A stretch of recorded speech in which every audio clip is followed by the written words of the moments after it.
Баршаңызға ассалаумағалейкум, каналыма қош келдіңіздер. Бүгін сіздермен бірге үйдегі бар заттардан және де өте оңай әрі тез жасалатын пирогтың рецептісімен бөліскім келеді. Өте дәмді және де жұп-жұмсақ болып шығатын осы сүзбелі пирогты міндетті түрде дайындап көрулеріңіз керек. Видеоны соңына дейін қарап, каналыма тіркеліп қоңырауша белгісін басуды ұмытпаңыздар. Сол кезде жаңа шыққан рецепті алғаш болып көретін боласыздар. Ең бірінші ыдысымызға қантымызды саламыз. Ерітілген немесе бөлме температурасындағы сары май саламыз. Сүзбемізді саламыз. Сүзбеміз міндетті түрде осындай ұсақ сүзбе болуы керек. Одан кейін жұмыртқамызды саламыз. Шым-шым тұз қосамыз. Енді осы барлық қоспамызды жақсылап тұрып миксерлеп алатын боламыз. Шамамен 2-3 минуттай миксерлесек жеткілікті болады. Егер сіздерде кесек-кесек сүзбе болатын болса, міндетті түрде ұсақтағышпен, яғни измельчительмен ұсақтап алуларыңыз керек.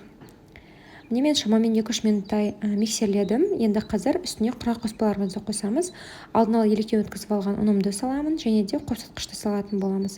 Енді жақсылап тұрып осы қоспаны лопатканың, яғни таяқшаның көмегімен араластырамыз. Құрақ қоспаны қосқаннан кейін миксермен араластырып керек емес. Міне бізде осындай масса пайда болуы керек. Мендегі форма диаметрі 22 см. Осындай кольцо қолданып жатырмын. Астына фольга төсеп алдым. Енді қазір осы массамызды формамызға салатын боламыз.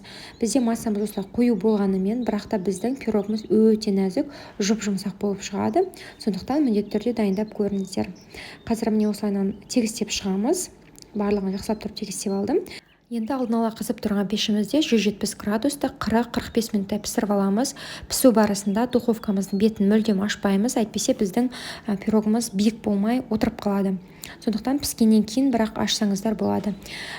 Пирогымыз піскенше глазур жасаймыз. Ол үшін қант ұнтағы, яғни сахарный пудраға 2 ас қасық лимон согын немесе апельсин согын құямыз. Өздеріңізге қайсысын ұнайды, соны қойсаңыздар болады.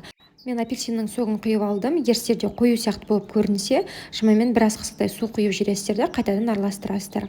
Сонда сіздерде қоюлау келген осындай міне масса пайда болуы керек. Біздің үстіне қосатын глазуріміз дайын.